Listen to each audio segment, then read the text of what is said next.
بك يا حبيب الله الصلاة والسلام عليك يا نبي الله وعلى آلك وأصحابك يا نور الله. فرمان مصطفیٰ صلی اللہ تعالی علیہ وسلم کہ جو مجھ پر ایک دفعہ درود پاک پڑھتا ہے اللہ تبارک و تعالی اس پر 10 رحمتیں نازل فرماتا ہے، اس کے 10 گناہوں کو اللہ تعالی مٹا دیا کرتا ہے اور مرتبے کے لحاظ سے 10 درجات بلندیاں عطا فرما دیا کرتا ہے۔ آئیے ایک دفعہ جی لگاتے ہیں، باواز بلند درود پاک پڑھی، اللہم صلی علی سیدنا شفیعنا حبیبنا نبینا مولانا محمد بارک وسلم صلو علیہ صلاۃ و سلام علیک یا رسول اللہ صلی اللہ تعالی علیہ وسلم۔ قرآن مجید میں سورۃ البقرہ کی آیت نمبر 222 کے اندر اللہ کریم ارشاد فرماتا ہے ان اللہ یحب التوابین و یحب المتطہرین، بے شک اللہ توبہ کرنے والوں اور پاکیزگی اختیار کرنے والوں کو پسند فرماتا ہے۔ ہر بندہ چاہتا ہے کہ معاشرے میں ایسا آدمی بنے کہ سب کی نظر میں ہم اچھا ہو جائے، لیکن وہ بندہ جس کو آخرت کی فکر ہوتی ہے وہ بس یہ چاہتا ہے کہ کچھ ایسا کام کرنے میں کامیاب ہو جائے کہ اللہ کے نزدیک ہم محبوب بن جائیں، کچھ ایسا کام کرے کہ حضور کی آنکھوں کا نور بن جائے، حضور کی آنکھوں کی ٹھنڈک بن جائے، حضور کے چاہنے والے بن جائیں، کچھ ایسا کام کرے کہ اللہ تبارک و تعالی ہمیں پسند فرما لے۔ تو یہاں تو آپ کو نسخہ مل گیا کہ اللہ کس بندے کو پسند فرماتا ہے، فرمایا کہ جو بہت زیادہ توبہ کرنے والا ہوتا ہے اور پاکیزگی اختیار کرتا ہے، پاک اور صاف ستھرا رہتا ہے۔ یہاں دونوں پاکی مراد ہے، جسم کی بھی پاکی اور دل کی بھی پاکی، دونوں پاکی مراد ہے۔ ہمارے یہاں تو آج کل ایسا بھی ہوتا ہے کہ بہت سارے مسلمان ایسے ہیں جو معاذ اللہ ایسا بھی کرتے ہیں کہ پیشاب کرنے کے بعد پانی تک نہیں لیتے۔ اب اس پہ غسل فرض ہو گیا تو پورا دن نکل گیا، وہ غسل بھی نہیں کر رہے، ابھی ٹھنڈی کے موسم میں 2 دن 3 دن ناپاکی کی حالت میں اس کے ایام گزر رہے ہیں۔ بتائیے کہ ایسے وقت میں، ایسے حالت میں خدا نہ کرے کہ ناپاکی کے وقت آپ کی روح نکال دی جائے، ذرا سوچیے اس چیز سے۔ ایک مسلمان کیا ناپاک رہ سکتا ہے؟ آپ کے سینے کے اندر، آپ کے دل کے اندر، آپ کے ذہن و دماغ کے اندر اللہ اور اس کے رسول کی یادیں بستی ہیں، آپ کیسے ناپاک رہ سکتے ہیں؟ تو جسم کو پاک رکھنا بھی آپ کے لیے نہایت ہی ضروری ہے۔ جب غسل فرض ہو جائے، ابھی تو سہولیات بہت زیادہ بڑھ گئی، پانی گرم کرنے کے لیے طرح طرح کے ہیٹرز نکل آئے، گیزر لوگوں نے اپنے اپنے گھروں کے اندر لگا لیا، اس کے بعد بھی لاپرواہی کے بیس پہ کوئی بندہ پورے دن بھر ناپاک رہے تو بتائے کہ پھر اس کے لیے اللہ تبارک و تعالیٰ کی رحمتیں کیسے آئے گی؟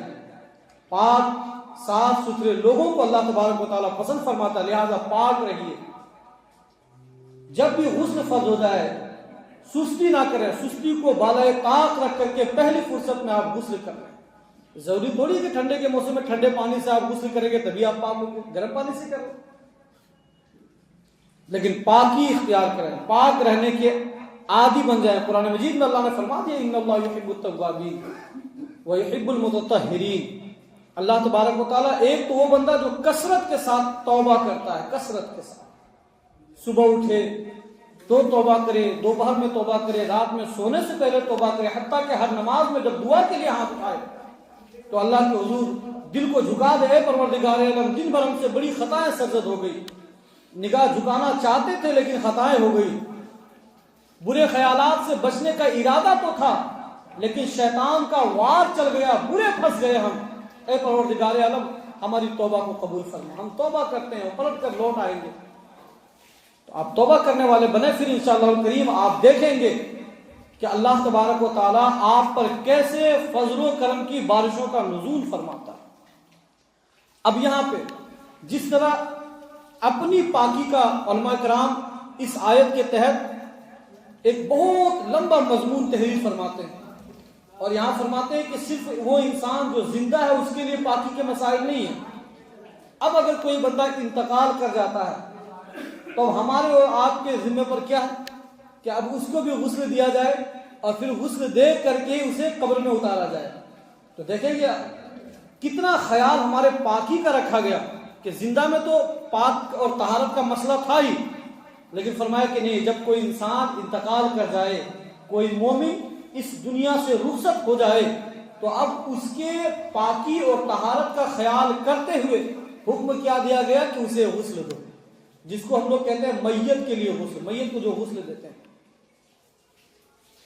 لیکن آج تو کچھ لوگ میت کو غسل دینے سے بھی کتراتے ہیں، کچھ تو ڈرتے ہیں، اور کچھ تو ایسے ہیں جو چاہتے ہی نہیں کہ اپنے ہاتھ سے غسل دیں. لیکن شاید آپ کو معلوم نہیں کہ میت کو غسل دینے کی کتنی زیادہ فضیلتیں نازل ہوئی ہے.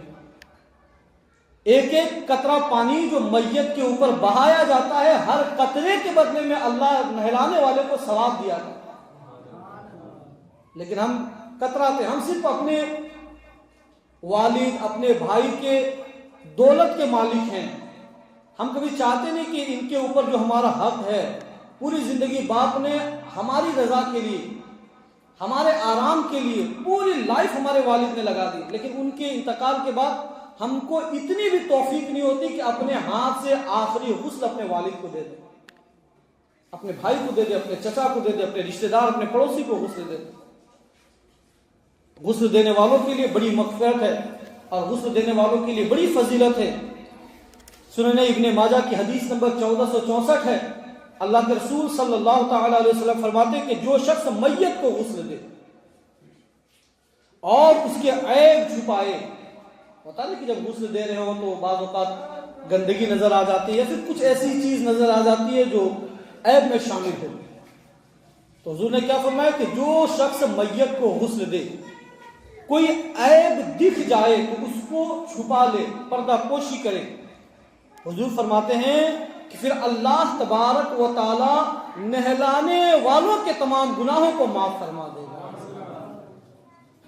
تھوڑی سی محنت آپ نے کر لی، کسی میت کو آپ نے غسل دے دیا، کتنے بڑے اجر کے آپ مالک بن گئے، کتنا زیادہ ثواب آپ کے نامہ اعمال میں جمع ہو گئے. پھر مزید حضور صلی اللہ تعالی علیہ وسلم ارشاد فرماتے کہ جو شخص کسی میت کو غسل دے، اسے کفن پہنائے، اس پر نماز جنازہ پڑھے اور دفن کرے. 4 چیزیں بیان کی. ایک تو پہلے غسل دے. کچھ لوگ کہتے ہیں کہ ہمیں غسل دینا نہیں آتا، تو ہم کہاں، الحمدللہ دعوت اسلامی کا باضابطہ ایک شعبہ ہے، شعبہ کفن دفن.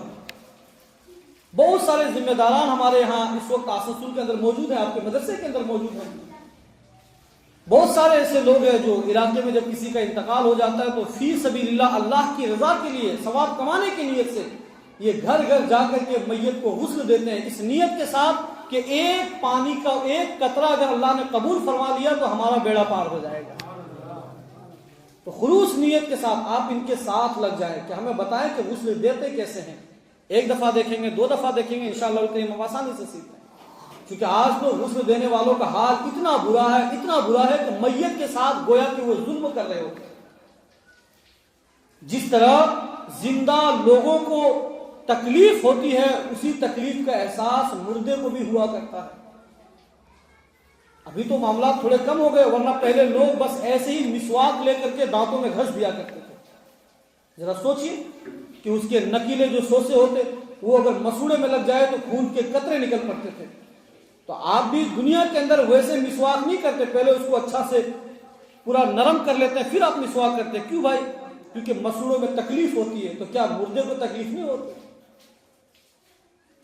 کچھ تو ایسے ہیں جو مردے کے جسم کو اس طرح رگڑتے ہیں، پانی کا پریشر اس طرح بہاتے ہیں کہ اس کو تکلیف ہوتی ہے. تو آپ سب سے گزارش ہے کہ جب بھی علاقے میں کسی کا انتقال ہو، مرد حضرات کا، اور جب غسل دینے والے ہمارے دعوت اسلامی کے کارکنان پہنچے تو آپ سے گزارش ہے کہ آپ ان کے ساتھ لگ جائیے، ان کے بغل میں رہ کر کے 1 دفعہ 2 دفعہ سیکھیے، اس سے آپ کو بہت فائدہ ہوگا.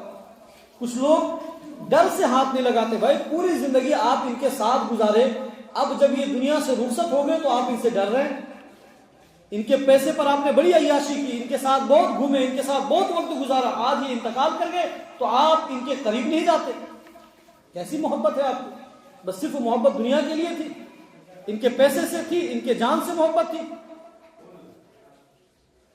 تو ایسا ہرگز نہ کرے. جس طرح آپ نے دنیا میں اپنے محبت کا احساس دلایا ہے، اب موت کے بعد بھی اب آپ کا حق بنتا ہے کہ آپ اس کے قریب ہو جائیں، ان کے حسن کا حصہ بنیں، ان کی نماز جنازہ میں شرکت فرمائیں، ان کے لیے دعائے مغفرت کریں. اور حقیقی معنوں میں سچا دوست اور سچا خیر خواہ وہی ہے جو آپ کے آخرت کی فکر کرنے والا ہو.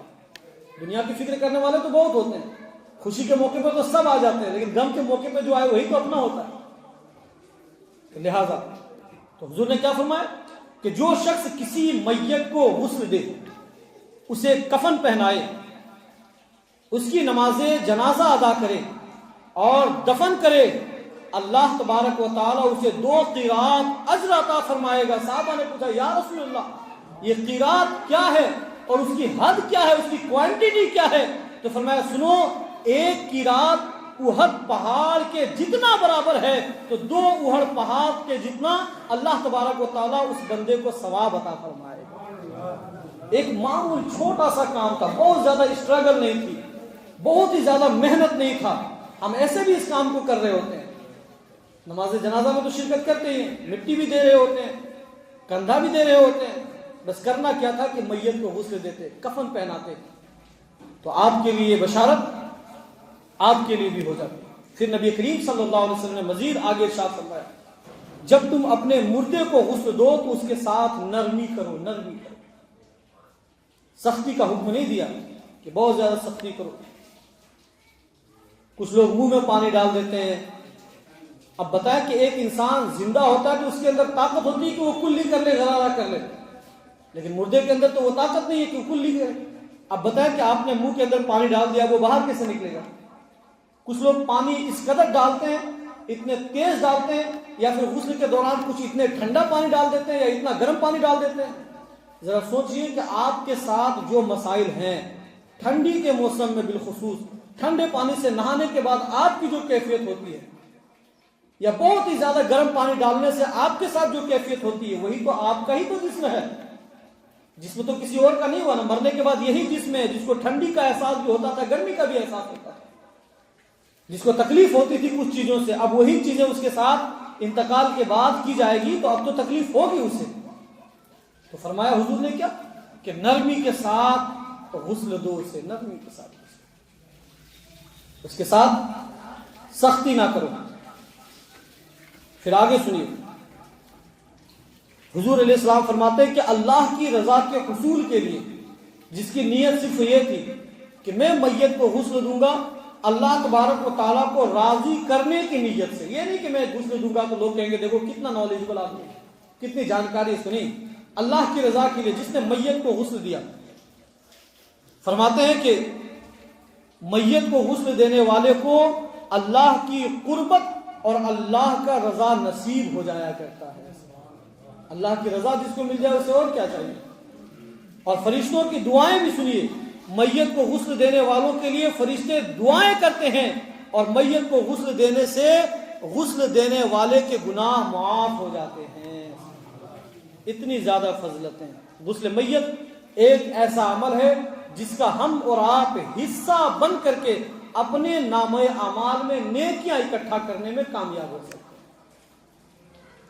لہذا غسل میت کا طریقہ سیکھیے، کس انداز میں میت کو غسل دیا جائے، کس طرح اس کے پردہ پوشی کا خیال رکھا جائے، کس طرح کفن پہنایا جائے، کس طرح کافور ملا جائے، کس طرح عطر لگائے جائے، قبر میں کس طرح اتارا جائے، چہرہ کی جانب ہو، کفن کس طرح کاٹا جائے. یہ ساری چیزیں آپ کو سیکھنا چاہیے.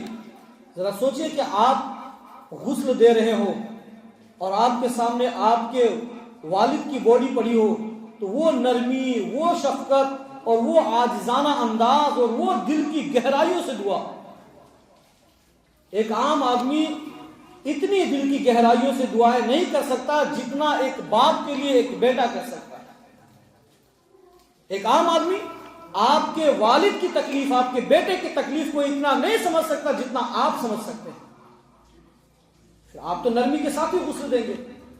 اور کیا ہی اچھا ہوگا کہ جنازے کے وقت میں بھی ہمیں نماز جنازہ پڑھنے پڑھانے کا طریقہ درست آ جائے کہ سامنے میں گھر والے کسی کا جنازہ رکھا ہوا ہو اور امام بن کر کے ہم نماز جنازہ پڑھائیں گے اور جب دعا کریں گے اللہم اغفر لحینا و میتنا، جب اس سامنے والے میت کے لیے دعا کریں گے تو ہمارے دل کی گہرائیوں سے دعا نکلے گی، اس لیے کہ ہم کسی عام کے لیے دعا نہیں کر رہے، اپنے خاص کے لیے دعا کر رہے ہیں۔ تو ایک مسلمان کو یہ چیزیں آنی چاہیے، آپ کو یہ چیزیں سیکھنی چاہیے۔ ہمارے تو کتنے ایسے اسلامی بھائی ہیں جن کو مٹی دینے کی دعائیں یاد نہیں ہیں، آپ یاد کیجئے، کب یاد کریں گے آپ؟ نماز جنازہ درست پڑھنا سیکھیے، پڑھانا سیکھیے، میت کو غسل دینے کا طریقہ سیکھیے، کفن پہنانے کا طریقہ سیکھیے، آپ کو یہ ساری چیزیں جاننا چاہیے۔ ایک مسلمان اگر یہ بنیادی باتیں، بنیادی چیزوں کو نہیں جانے گا تو کیا جانے گا؟ اگر نہیں سیکھے تو آپ سب سے گزارش ہے کہ دعوت اسلامی کے مدنی ماحول سے جڑ جائیے۔ گاہے بگاہے تربیت کا سلسلہ ہوتا ہے جس میں آپ کو یہ ساری باتیں سکھائی جاتی ہے، باضابطہ کورسز کرائے جاتے ہیں، آپ کی فلاح کے لیے، آپ کی کامیابی کے لیے، آپ نیک بن جائیں اس کے لیے کورسز کرائے جاتے ہیں تاکہ آپ کورس کا حصہ بن جائیے اور بن کر کے ان چیزوں کو سیکھیے۔ اگر آپ سیکھ گئے تو اس سے آپ کا فائدہ کتنا بڑا ہوگا کہ نیکیاں آپ کے لیے جمع ہوتی چلی جائے گی۔ اور بالخصوص جو بھی آپ کے چاہنے والے جو بھی انتقال کر گئے ان کے لیے آپ صدقے کا معمول بنائیے، صدقے کا۔ آج تو یہ چیز ختم ہو گئی، پہلے لوگ گاؤں دیہاتوں میں، شہروں میں بھی، قصبوں میں بھی جمعے کے دن ایک معمول بناتے تھے اور ہر گھروں کے اندر یہ عام سا رواج بنا ہوا تھا کہ ایک فقیر کے لیے گھر کے اندر کھانا الگ سے بنتا تھا اور پھر اس کے لیے پیسے نکالے جاتے تھے کہ فلاں شخص کے لیے، فلاں مرحوم کے لیے میں یہ صدقہ کر رہا ہوں۔ یہ ایک رواج بنا ہوا تھا، لیکن دھیرے دھیرے ہم اتنا ماڈرن زمانے میں گھس گئے، اتنا گھس گئے کہ صدقے کی فضیلت کو ہم نے چھوڑ دی۔ جو آپ کے اپنے انتقال کر گئے، جو آپ کے بلکہ اپنی جان و مال کی حفاظت کی نیت سے، لمبی عمر کی نیت سے، ہر قسم کی پریشانیوں سے نجات کے لیے بھی آپ صدقہ کیجیے، صدقے کی عادت بنائیے۔ موت کے علاوہ تمام بیماریوں کا راز صدقے کے اندر چھپا ہوا ہے۔ صدقے کی بہت ساری فضیلتیں ہیں اور جب آپ صدقہ کرنے کے عادی بن جائیں گے تو پھر اتنا جانیے کہ آپ کے لیے بہت ساری پریشانیوں کا حل بھی نکلتا ہوا نظر آئے گا انشاءاللہ۔ جمعے کے دن، بالخصوص جمعے کا دن اور جمعے کو صدقے کرنے کی فضیلت کے اوپر بہت ساری احادیث کریمہ بھی موجود ہے، اور خود قرآن مجید کے اندر اللہ تبارک و تعالیٰ ارشاد فرماتا ہے لن تنالوا البر حتى تنفقوا مما تحبون۔ حضور اللہ تبارک و تعالیٰ ارشاد فرماتا ہے سورہ آل عمران کی آیت نمبر 92 کے اندر اور پارہ نمبر 4 کے شروع کے اندر کہ تم ہرگز نیکی کو نہیں پہنچ سکو گے جب تک اپنی پسندیدہ چیز میں سے تم خرچ کرنے والے نہ بن جاؤ۔ پسندیدہ چیز کیا ہے؟ انسانوں کی تو پہلی پسند ہی دولت ہے۔ اس وقت فی زمانے کی میں بات کروں تو پہلی پسند ہی انسانوں کی دولت ہے، تو جب پسندیدہ شے دولت ہے تو پھر اس دولت کو خرچ کرنے کا حکم اللہ تبارک و تعالیٰ نے دیا ہے۔ آپ قرآن پڑھیں نا، پہلی آیت ہے، بالکل پہلی آیت، چوتھا پارہ، جیسے آپ کھولیں گے پارہ نمبر 4 لن تنالوا البر حتى تنفقوا مما تحبون۔ اللہ فرماتا ہے کہ تم کامیابی تک اس وقت تک نہیں پہنچ سکتے، کب تک؟ جب تک اپنی پسندیدہ چیز کو اللہ کی راہ میں خرچ کرنے والے نہیں بن جاتے۔ اسی طرح جمعے کے دن کی فضیلت بھی اللہ تبارک و تعالیٰ نے قرآن مجید کے اندر سورۃ الجمعہ میں ارشاد فرمایا یا ایھا الذین آمنوا اذا نودی للصلاۃ من یوم الجمعہ فاسعوا الی ذکر اللہ وذروا البیع۔ اے ایمان والو، جب جمعے کے دن نماز کے لیے پکارا جائے تو اللہ کے ذکر کی طرف دوڑو اور خرید و فروخت چھوڑ دو۔ اس آیت میں اللہ تبارک و تعالیٰ نے جمعے کے دن کی اہمیت کو اجاگر فرمایا۔ اور حدیث پاک میں کہ عام دن میں صدقہ کرنا اور جمعے کے دن صدقہ کرنا، بعض نے 10 مراتب کو رکھا ہے اور بعض نے 70 کو رکھا ہے کہ جمعے کے دن صدقہ کرنا عام دنوں کے بنسبت 10 گنا زیادہ اجر آپ کو عطا کرے۔ جمعے کے دن کا ایک معمول بنایا بالخصوص صدقے کی بڑی فضیلتیں ہیں، بلکہ صدقہ جاریہ میں سے ایک جمعے کا دن جو ہم لوگ صدقہ دیتے تھے، سب سے آسان کام جمعے کے دن صدقہ کرنے کے لیے ہے کہ جب آپ جمعہ پڑھنے کے لیے آتے ہیں بالخصوص تو آپ کے سامنے نماز کے بعد، سلام کے بعد ہمارے ممبران اور جگہ جگہ جہاں بھی مسجدیں ہیں، جہاں بھی جمعے کی نماز ہوتی ہے، وہاں پہ ایک ماحول ہے کہ لوگ گھوم کر کے ٹوکری ہو یا پھر تھیلی وغیرہ جھولا جو بھی ہو یہ لے کر کے لوگ گھومتے ہیں تاکہ لوگ اپنا صدقہ جس نیت کے ساتھ وہ لے کر کے وہ پیش کریں۔ یہ تو بالکل آسان ہے، تو جمعے کے دن آپ معمول بنا لیں کہ جب بھی جمعہ پڑھنے کے لیے آئیں، جب بھی جمعہ پڑھنے کے لیے آئیں تو آپ اپنے مرحوم مرحومہ ماں باپ دادا دادی نانا نانی جو بھی رشتہ دار گزر گئے دل میں نیت کر لے، پروردگار نے یہ 10 روپے میں تیری بارگاہ میں پیش کر رہا ہوں، اور اس کا فائدہ ہمارے خاندان کے تمام مرحومین کو پہنچا۔ یقین جانیے جمعے کے دن دعائیں قبول ہوتی ہے، اور بالخصوص نماز جمعہ کا وقت ہو تو ذرا سوچیے کہ پھر وہ آپ کو کتنا فائدہ پہنچائے گا۔ حضور نے ایک موقع پہ ارشاد فرمایا جب قرآن مجید کی آیت کریمہ نازل ہوئی، الذی جمع مالا وعددہ یحسب ان مالہ اخلدہ کلا لینبذن فی الحطمہ وما ادراک ما الحطمہ۔ جب آیت کریمہ نازل ہوئی تو اللہ کے رسول صلی اللہ علیہ وسلم نے اس موقع پہ ارشاد فرمایا کہ سنو، تم جو کہتے ہو کہ میرا مال میرا مال میرا مال، اصل میں تمہارا نہیں ہے۔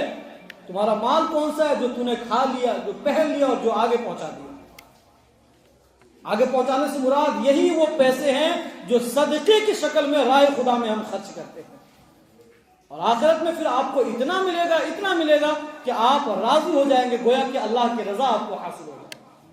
تو جمعے کے دن صدقہ کرنے کی بڑی ساری فضیلتیں ہیں، لہذا جب بھی جمعہ کو آپ آئیں کم سے کم 10 روپے آپ اپنی آخرت کی نیت سے اپنے مرحوم مرحومہ کو پیش کرنے کے لیے، ان کو ثواب پہنچانے کی نیت سے آپ ضرور دیجیے۔ آپ کہیں گے کہ امام صاحب بار بار گھما پھرا کر کے پیسے پر ہی بات لے آتے ہیں۔ یاد رکھیے صحیح جگہ پر پیسہ خرچ کرنا یہ نہایت ہی ضروری ہے، یاد رکھیے۔ اور دیگر چیزوں پہ ہم نہیں پکڑتے ان چیزوں کو۔ ہر روزانہ کا آپ دیکھ لیں اپنا صبح سے لے کے شام سونے تک میں فضول خرچی ہم سے کتنی زیادہ ہوتی ہے۔ دن بھر میں 5-10 گٹکھا کھا کر کے تھوک دیتے ہیں، کوئی فائدہ ہوا؟ الٹا شریر کو ہی نقصان پہنچ گیا۔